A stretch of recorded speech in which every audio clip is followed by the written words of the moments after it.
Hello and welcome to the first podcast. I'm Dr. Samuel M. Frost, also pastor of Bethel Presbyterian Church in Knightstown, Indiana. Recently, just jumping right into it, had a debate with Don Preston and Mike Sullivan, along with my brother Jeremiah Nordier, and there was an issue brought up in the debate concerning Matthew chapter 21, and in that verse. uh, 2421, Don Preston threw out there an analysis by Chat GPT and said that all the translations disagree with me, all of the grammars disagree with me, all of the lexicons disagree with me, and that I have invented a brand new translation or whatever in Matthew 24:21. And so I want to basically show that what Don asserted there is entirely false and use the text here, and then we'll note a few commentaries that more or less are saying the same thing about the article that supposedly they fed in through Grok and Chat GPT, and it spit out that Sam's view is completely a farce. And so Don has tried to get a lot of mileage out of this, and one of the reasons why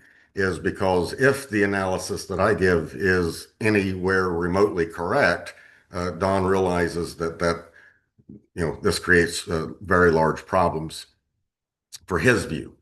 But anyway, as we can see here, I'm in Bible Works. It's an old Bible program, but it's one that I've used for years, and I'm so used to it that I just stuck with it. But anyway, we've got the text here of Matthew 24:21, and we have the Greek that's right here, and we'll go through word for word. So we can see here that, let me take that down a little bit. We can see here that estai is what he's using here. This is the indicative future verb, right? And in fact, my little tabulature thing down there says that. You can see right here, we're verb indicative future. And so we have to ask, what's the subject of the verb? For then there will be, and we have this phrase here with an adjective, great tribulation. So there will be what will be great tribulation will be. There will be great tribulation.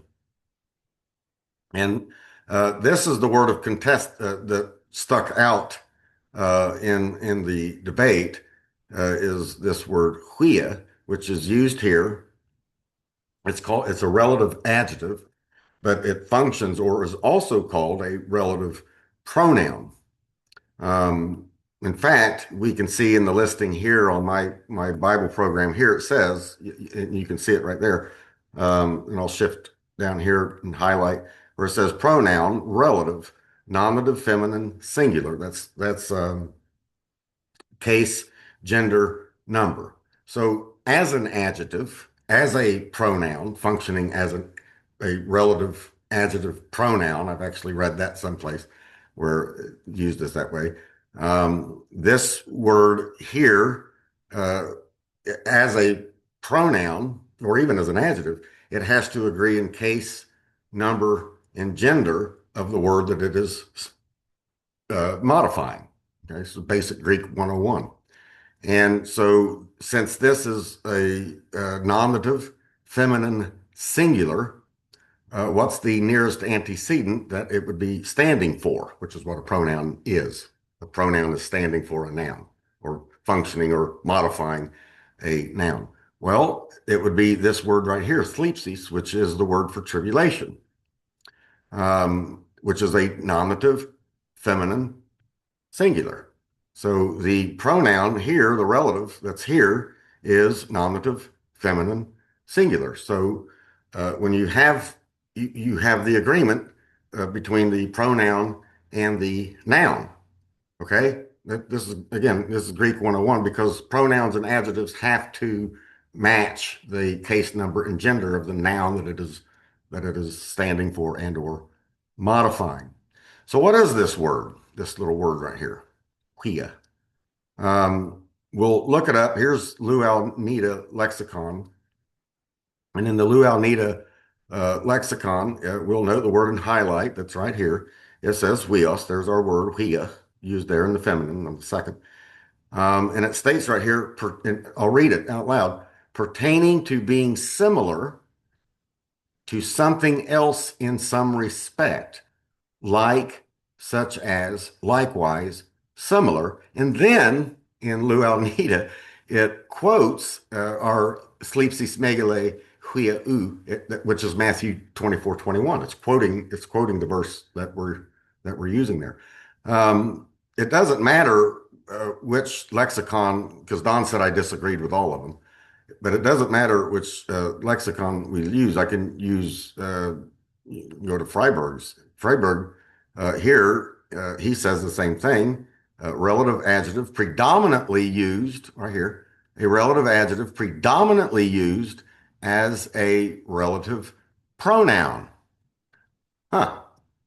Referring to quality in an interrogative references, what sort of or what kind of, showing similarity in quality of such or such as, and then notice that they quote Matthew 24:21, which is in my paper that they fed to Grok or Chat GPT. This was the point that I was making right here, that Jesus is obviously making a comparison, right? He's making a comparison. As such, we get to this verb here, which is genomai in its nominative singular form, to become. It becomes, or it comes. And here we note that it is used in the perfect tense. Okay, so that's a strong past tense. So the perfect tense, such as not has been.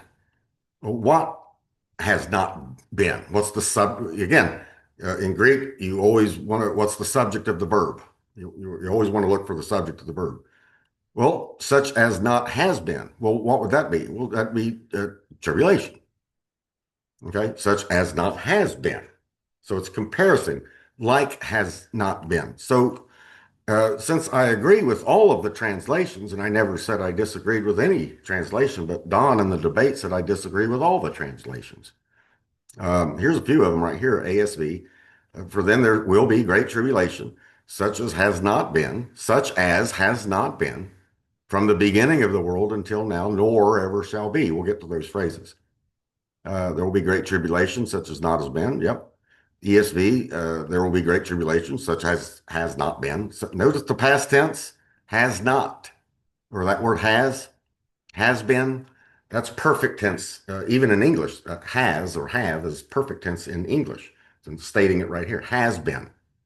Um, the older Geneva translation has such as was not. So there it's using a verbal past tense was.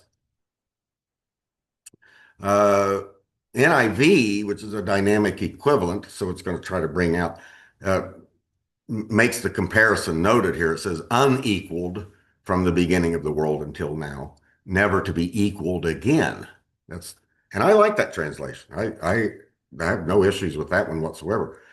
But notice that it is making a equal unequal. So there's a comparison going on to what has been great tribulation, which has been, compared to the great tribulation, which will be. Okay? That's not that. This is Greek 101. This is not that hard to understand. And that's the only point in my article that Don was taking issue with. This is the point that I made in that article and is the point that I'm making now. Okay? Um, the Young's literal translation has uses the verb was not, such as was not from the beginning of the world until now. So clearly, then we have a comparison being made. That's what, as we saw in the lexicons, it's comparison, such as or like. Okay. So what Jesus is doing here effectively, what Jesus is doing here effectively is, let me stop this share here real quick, is he is comparing past and he's making a statement about future. Uh, will be, has been. Okay. Will be and has been. And he's making a comparison there. And what he is saying is, if we could use a mathematical symbol, is that he is saying that the future Great Tribulation will be greater than the past Great Tribulation. Okay, that's all that he's saying. And once we see this aspect right here, the key is that he's saying that this is great, but this will be the greatest because he qualifies it with and be no more, or as the NIV translates it, not to ever be equaled again. Okay, that's the NIV accurately translates, and all of them do. I agree with all the translations, but I want to look at the Greek behind those translations to further bring out the point. As my professor in Greek said, reading English is like a black and white television. Reading the Greek is now you got color. And so Greek just colors in what is going on. And then when you look at the translations again, you're like, yes, the translations are perfectly fine. So Don Preston is wrong when he says all the translations disagree with me.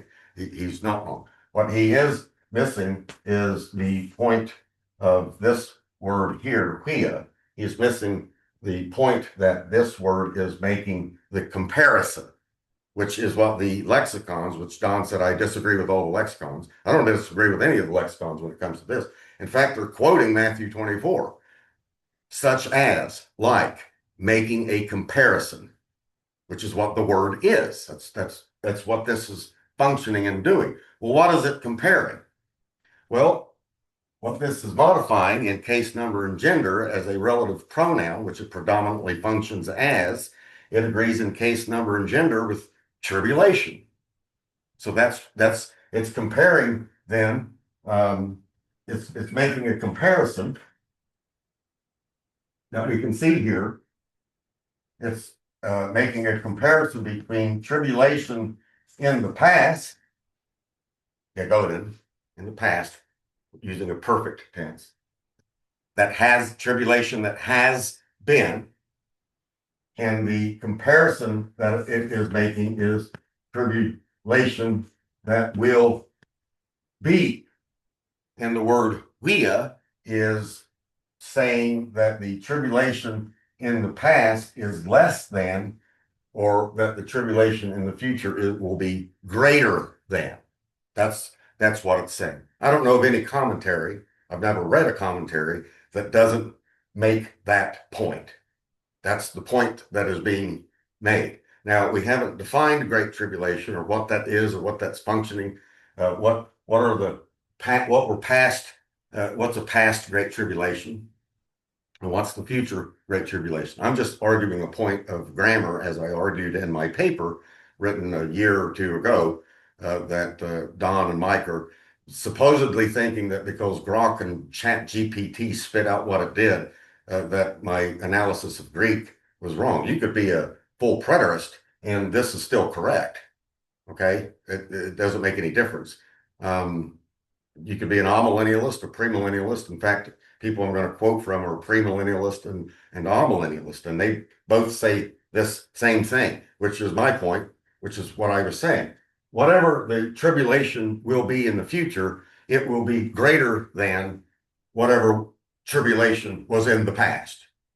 That's I don't know how else to be able to say that.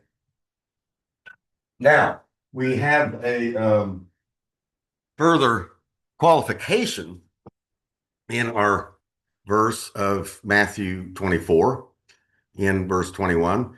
And interestingly enough, Jesus gives us this qualification here.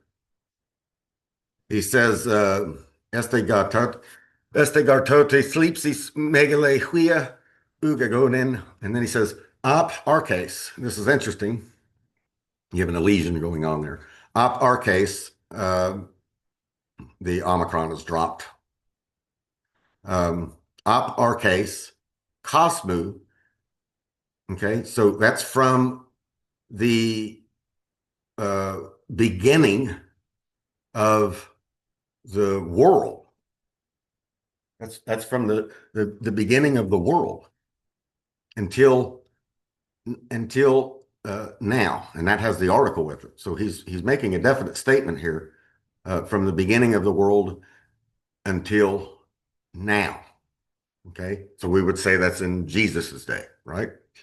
Mark is more explicit from the beginning of the creation of the world, from the beginning of the creation of the world. He's actually going further. But basically, what we have here is noting this beginning here, beginning of the world, right? From the beginning of the world, from the beginning of the world, we see the translation since the beginning of the world. So what that's doing then, quite effectively, is by adding that little element right there, uh, that would be reflecting the past, right? So the past is from the beginning. Well, we know what that is. We're going back to Genesis. And Mark is more explicit on this point. So we're going back to the beginning. So this would be the past, and then Jesus is referencing something that will be in the future. Okay, so this lets us know that in the past there was at least one great tribulation, if we're going to stay singular on it. And there's going to be one great tribulation in the future, and the one great tribulation in the future is going to be greater than the one great tribulation in the past. Now, since again we have a comparison that's going on here in the text, we're comparing. What are we comparing? We're comparing tribulation. Is what we're comparing. Past tribulation, future tribulation. Now, we haven't defined whether this is a single event that happens on a day or something like that. We haven't done any of that. All that I'm emphasizing here is that according to the Greek grammar, of which any Greek scholar would agree with what I've been saying up to this point, is that Jesus is making a comparison between past tribulation and future tribulation.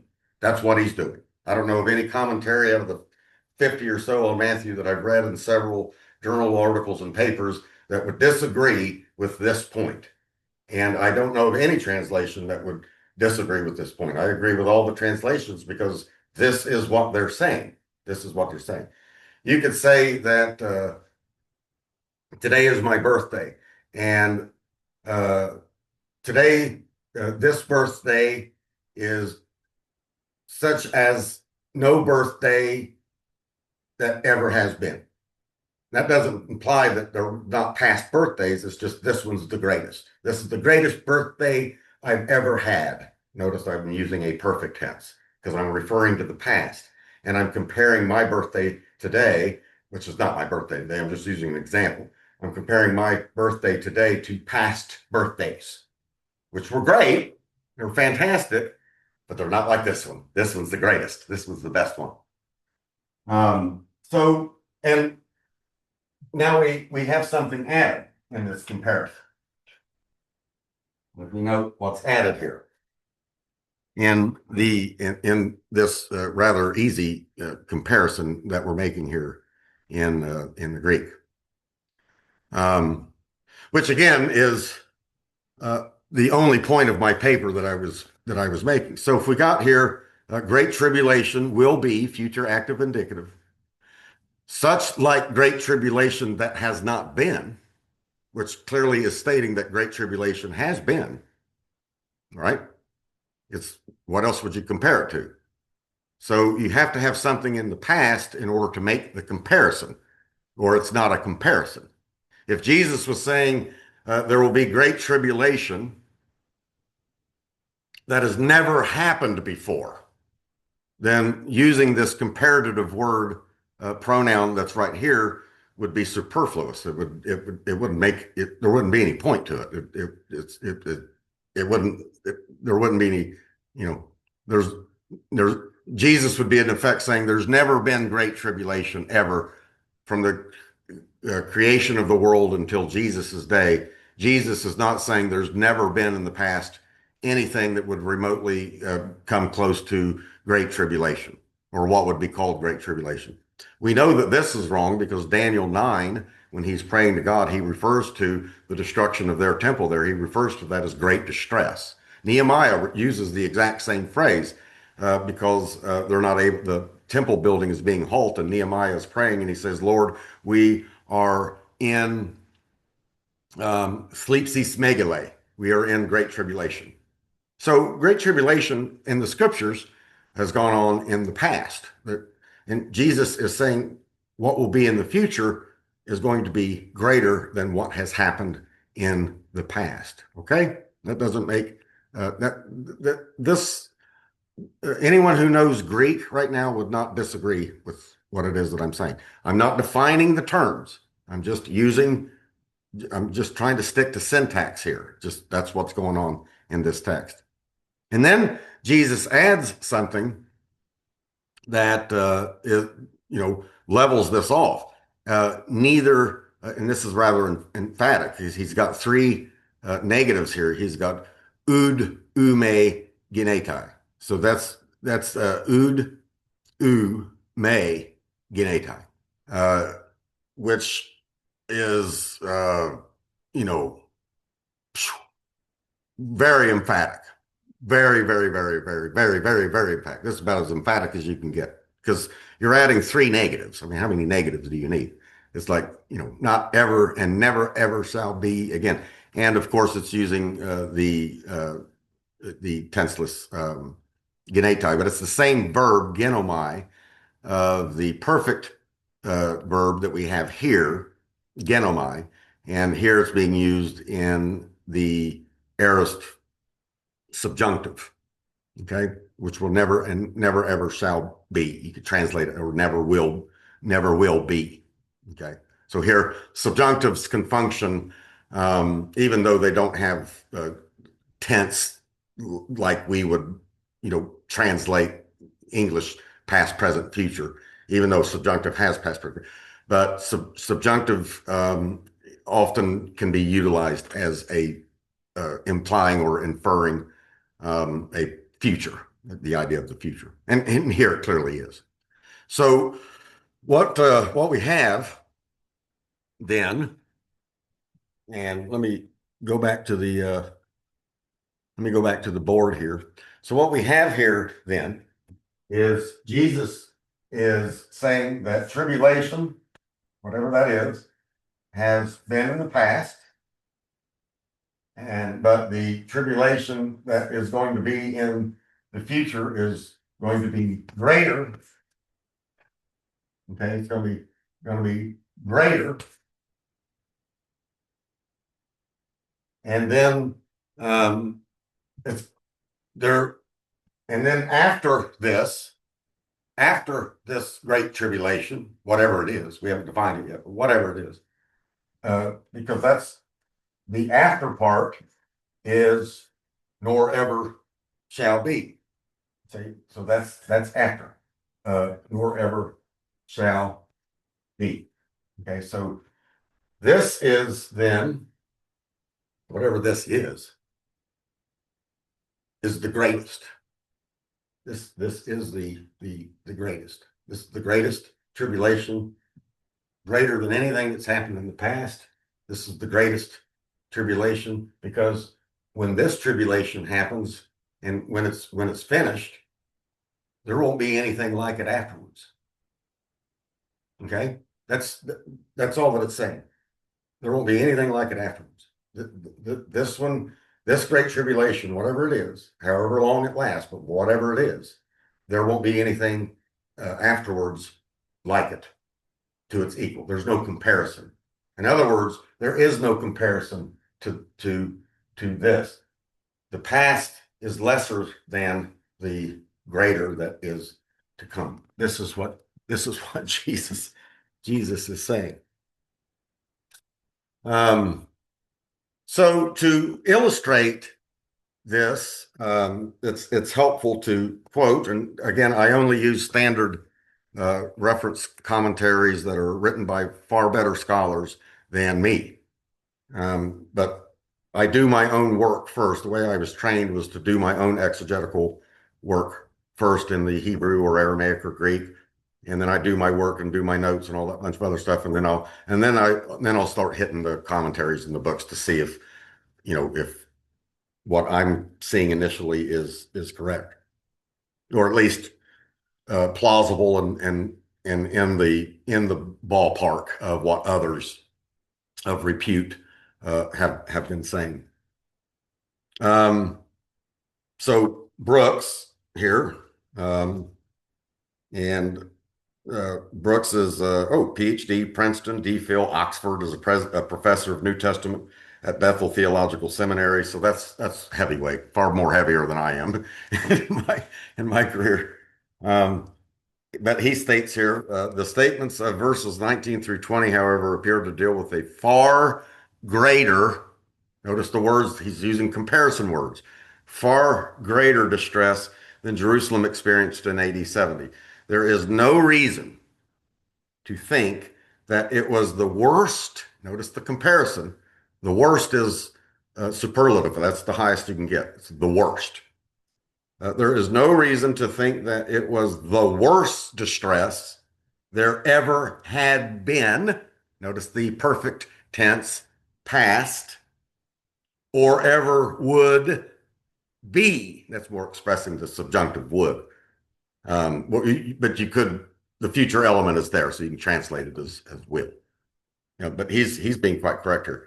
Was the worst distress there ever had been, past, or ever would be after it. Okay. And then he goes on to say, uh, verses 19 to 20 refer to the climactic distress at the end of the age, which leads to the end of the world. Jesus did not return after the fall of Jerusalem and dissolution of the Jewish nation in AD 70. In fact, he still has not returned for over 1900 years later.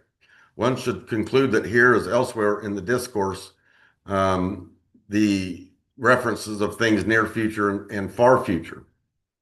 The destruction of Jerusalem in AD 70 was not the sign of the end of the world. The period of great distress, notice what he does there, the period. So there he's using an epoch, the period, which is an indefinite period of time. Notice what he's doing. The period of great distress in the future is, again, whatever that is. I just wanted you to note that he's utilizing these comparative words of greater and worse, and what has been, perfect tense, and what would be, the subjunctive aorist, which is used in reference to after this tribulation. There wasn't anything of equal of it before in terms of tribulation. And when this tribulation happens, there won't be anything of equal value after it. And he just made that point, of which, again, no Greek scholar would ever disagree with, and which was also the point of my original article that Don Preston and Mike Sullivan thinks goes against the grain of anything that has ever been written on this verse. Floyd Filson, who was a big heavy hitter back in the day, and a wonderful little commentary that he has here, he says, Jesus describes this great tribulation as the greatest, notice the comparative word, as the greatest in the entire course of history. Human nature could not long endure it to spare his elect, his chosen ones, the followers of Christ. Those days will be shortened. So again, He's using the comparative phrasings and comparative terms. I've got now this is by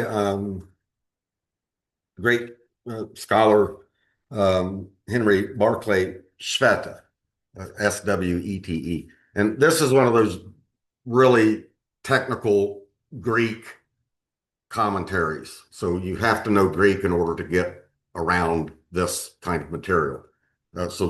These commentaries are written to people who know Greek. It's assuming that you know Greek. And his commentary on Mark, but we're dealing with the same phrasing there, even though Mark goes a little bit forward for the beginning of the creation, when God created. So Mark is in Mark 13:19, which is the parallel verse to Matthew 24:21. Mark is actually being, from the beginning of creation when God created. So that's definitely reaching back. Why would they do that? So they're reaching back. That's time. Definitely reaching back into the past from the beginning of creation. And then he uses the same verb that we had in our Greek that I noted, gegonen, which is the perfect tense. And in this, he remarks about this verb. He says, gegonen represents the fact as standing in its completeness on the page of history. No such event has ever occurred. Notice that he uses the word, and notice that he uses the word ever, that word ever. So what are they saying? What's he saying there? He's saying that gegonen, this word here in Greek, which is used which is the perfect tense, because you've got the reduplication going on there, of genomai, and this is past, right? Has been. Okay. And what he's saying here is what is to come in the future is nothing like in terms of comparison to what has been. Okay, that's it. Simple as that. You can go to any commentary, because I'm using a range of them. That's why I use so many different commentaries, because when you note agreement, then you realize that, okay, yeah, my work here is being confirmed. So here, this is Craig Blomberg, same series or same set as the other, and Blomberg is distinguished professor, New Testament, Denver Seminary, and so forth and so on. Very well, greater than I am. He says it's probably best, commenting on this verse, it's probably best, therefore, to understand this period. Notice he uses the word period of great distress or the Great Tribulation, as it is more commonly known as the entire period, beginning with the devastation of AD 70 and continuing on until Christ's return. Interesting. Now, these are Greek, these are, when you are asked to write for a commentary set like this by, major publishing, there's a lot of money behind this. They pay these guys a lot. So you know you're Greek. Or you're not going to be writing for these guys. So clearly he's stating right here, Jesus is a reference to Great Tribulation as beginning in AD 70, does not exclude the later application of this expression to the period of time described in Revelation 7:14, which uses the phrase Great Tribulation. Revelation 7:14 seems to suggest precisely such an intensification of horrors immediately preceding the end of the age. God's intervention in history plays out in repeated patterns on activity on ever grander, there's your comparison, ever grander, or more, there's a comparison, awful scales. At least in Matthew, however, it would seem that the tribulation Jesus has in mind must refer to the entire church age from AD 70 on. And then he quotes, and I looked up this commentary on Internet Archive and was able to find it, so the quotation is accurate. He quotes Herschel Hobbes, Baptist theologian, in his exposition of the Gospel of Matthew. Hobbes writes, the tribulation, quote, refers to the suffering of the saints in preaching the gospel throughout the period from Jesus' ascension and to his return. Okay? We got that. So I'm not alone here. Um, Now, what's interesting is if we have from the beginning of creation all the way to the time of Jesus, okay? The beginning of creation all the way to the time of Jesus. And this entire span of time is filled with tribulation, exiles, tribulations, wars, famines, plagues, destruction, disaster, bloodshed, suffering, affliction, stress, all of that kind of stuff, which happens in a variety of episodes that we read throughout the scriptures. And this has been this entire period of time, this past period of time. Okay. And one of these is mentioned in Jesus's words in the days of Noah, Noah's flood. And then he mentions the flood in Matthew 24 as you move along in the text. He actually mentions Noah's flood. Certainly a cataclysmic event, wouldn't you say? He mentions another thing that would be called tribulation. And this is the first time that we see God raining down flaming sulfur on Sodom and Gomorrah. You know, we've not seen anything like this. The only thing that we've seen is the flood, and then God, of course, scatters. But he's not, like destroying anything. He's scattering people. But the next event that we see of just like fantastic proportion is this raining down of burning sulfur on the cities of Sodom and Gomorrah and the other cities that were there in the valley by the Dead Sea, and destroying and killing who knows how many hundreds of thousands of people in those cities that were just decimated, just destroyed, totally destroyed. Okay, so Jesus mentions in the days of Lot, right? And so there's two tribulation events right there that happened in the past. And so, and this certainly, this past period of time is from creation to the time of Jesus, as he specifically says. And that's what is that? That's about 4,000 years. It's a long period of time. Long period of time. So if that's the case, then Jesus is comparing a past period of time, which we had, to a future period of time. He's comparing past, future. Now, what's interesting here is that in the book of Hebrews, we have the idea of former times, right? And then we have latter times. We know what this is in Hebrews chapter 1, verse 1.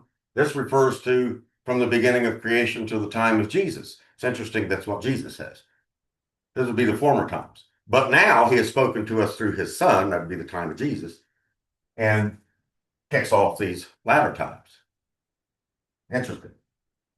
And these latter times would be characterized with the same aspects that characterizes tribulation: famines, wars, earthquake, death, destruction, suffering, uh, war, nations against nations, kings against kings, people fighting and killing and all that bunch of other stuff, which characterized the past time, certainly did. But Jesus is saying that the period of time, great tribulation period of time in comparison, is going to be far worse and will not be no more. There won't be anything else like it. Well, uh, that makes sense if I have former times and I have the future time or future, and these are two periods of time. This is past, and this would be future from the day of Jesus onwards. And these times are called the latter times. And I don't have any reason to understand why the former times, 4,000, I know that's 4,000 years, that the latter times has to be 10 years. We're not told how long the latter times are. And we know from church history that the latter times was viewed as from ascension to the consummation of the age. Now, the Chalcedon Creed 451 AD makes that very clear.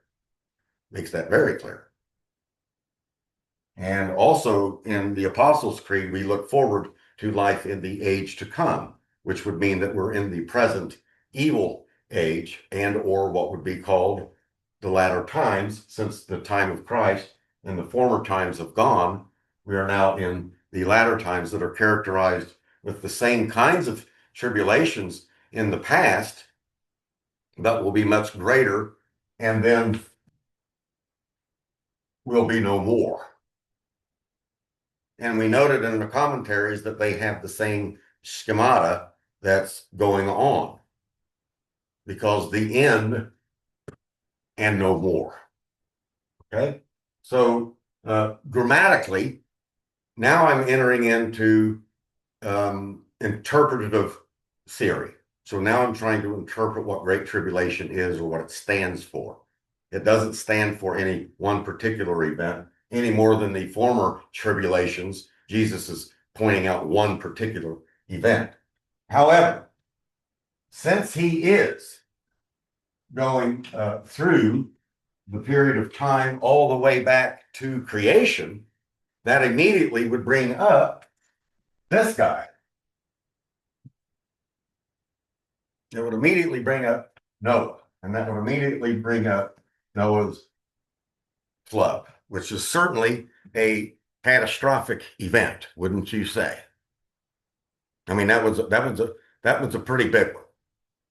And what Jesus is saying is that this event and all other events in that period of time from the beginning of creation until Jesus's day, the future tribulation period is going to be of such magnitude that it is not going to be repeated. There'll be no more. Well, that now I'm in to interpretation. I'm not in grammar anymore. We've proven Don and Mike's analysis of what I was saying in Greek as false. That's been proven as false. Now we're just dealing with interpretation and what's going on with interpretation. Because the idea that we've seen in the commentaries that don't have the same millennial thinking or ideas, one's an all-millennialist and two of them are premillennialists. The idea that we have here then is that there's former times, there's latter times, and then there's the end. Okay. And the full preterist is pretty much operating on the same kind of thing. So now our issue is definitions. Okay, which means we're going to get into theology. and interpretation, but we're going to have to do with definitions. But my grammar, my point in this lecture is that my grammar here is entirely intact and is what I've always said. And none of the commentaries disagree with my grammatical analysis, even though they may disagree with my interpretative of the meanings of the terms that are used in the grammar. That's a different that's an issue of hermeneutics. But hermeneutics has to start with grammar. The point of my paper being, which Don and Mike completely butchered, is that my grammar is intact. Okay. And we're going to show that one more time because I'm going to do another episode because I don't want these to be very long. But we're going to do that another time. And I've called this the Millennial Post. That's going to be the name of this podcast. And I'm going to do as many as I can throughout the week. I might do one, at one time, or I might do two a week or something like that. But anyway, getting back to the text, clearly, we have a future active indicative. Estai gar tota slipsis megale, quia su gegonen, ap arches cosmu eos tu nun ud umegeneta. Okay, so with reading that, uh, for there will be future active indicative, great tribulation. Great tribulation will be such great tribulation as has not been. That's what that is saying there. From creation of the world until Jesus' day, until now, and never will be equaled again, or never nor ever shall be, and never will be. That's a excellent translation. NIV has and never to be equaled again, and will not be. I like that translation. Nor shall be, never will be, never shall be, never ever shall, nor ever shall be. So Don Preston is wrong. I don't care what Grok and Chat GPT mangled. I don't care, because we've noted that here in the lexicons and in the translations and in the three witnesses and in the commentaries that the basic analysis that I gave syntactically of this text stands firm. I stand behind the analysis that I originally gave in the article a year ago because that's just what this is saying. Now, we have to interpret what is this great tribulation that has been in the past. But, is that a period?